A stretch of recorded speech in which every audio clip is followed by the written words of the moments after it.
विश्वनाथ जी का चंद्र की काया के रोग से मुक्त कराया।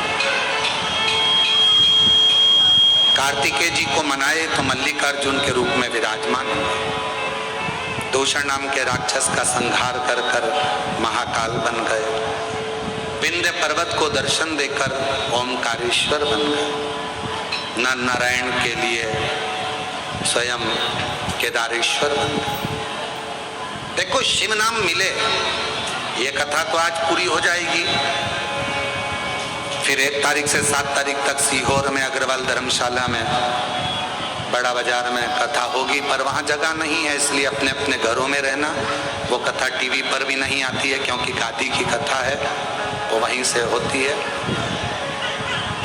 फिर 7 तारीख को वो कथा विराम हो जाएगी। 9 तारीख से 15 तारीख तक 9 सितंबर से 15 सितंबर तक दोपहर में 2 बजे से 5 बजे तक मेडिसिटी ग्राउंड अम्बेश हॉस्पिटल के पास आजाद नगर भीलवाड़ा राजस्थान में शिव महापुराण की कथा होगी, जो दोपहर 2 बजे से 5 बजे तक आस्था चैनल पर आए। 9 तारीख से 15 तारीख तक चलेगी। 17 तारीख से 21 तारीख तक ऑनलाइन शिव महापुराण की कथा होगी। स्थान का आपको बाद में वर्णन किया जाएगा, भीलवाड़ा से ही।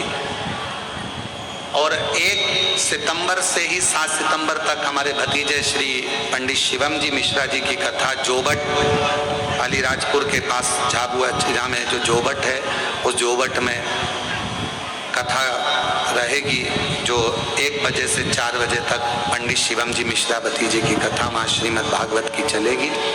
जो जोबट के वासी हैं वो प्रेम से वहाँ अगाल धर्मशाला में कथा का लाभ लें और अपने जीवन को धन्य बनाएं।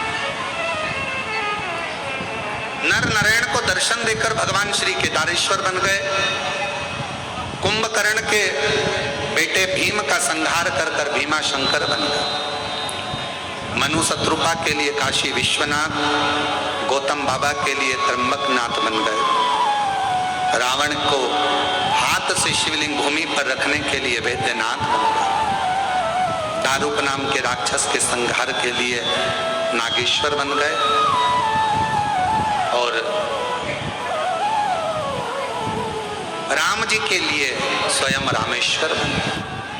सुधर्म नाम के ब्राह्मण की पत्नी घोषमा के बेटे को जीवित कर कर मेरे बाबा कृष्णेश्वर बन गए। शिव जो भजता है, जैसे भजता है मेरा शंकर भगवान, उसका होते चले जाते। उसके चंचुला देवी का पति बिंदु प्रेत योनि से मुक्त होता है। चंचुला अखंड सौभाग्य धारण करती है और मां पार्वती और शिव जी की आराधना कर कर पति लोक को जाती है। भगवान तुमरुका जी ने कहा, बाबा जो इस पवित्र शिव महापुराण की कथा को इस कलिकाल में जहां पर भी बैठकर श्रवण करे, आप उस पर करुणा करें। शिव जी ने कहा, जब कलिकाल चारों तरफ से घिरा होगा, उस समय पर जब शिव महापुराण की कथा जिस स्थान पर होगी, शिव जी कहते हैं उस स्थान पर मैं बैठकर स्वयं जीव का कल्याण करूंगा, उसके आनंद सुखदा। जो जिस कामना को लेकर शिव महापुराण कथा के पंडाल में पहुंचेगा, सुनेगा, बाबा कहते हैं उसके मनवांचित फल की कामना में उसके दरवाजे पर पहुंच कर ऐसी पवित्र ऑनलाइन शिव महापुराण की कथा 5 दिवसीय बाबा के धाम से चल रही थी, इस पवित्र व्यासपीठ से, जिस व्यासपीठ से कई वर्षों से लगातार ये कथा का आनंद जीवों ने श्रवण किया।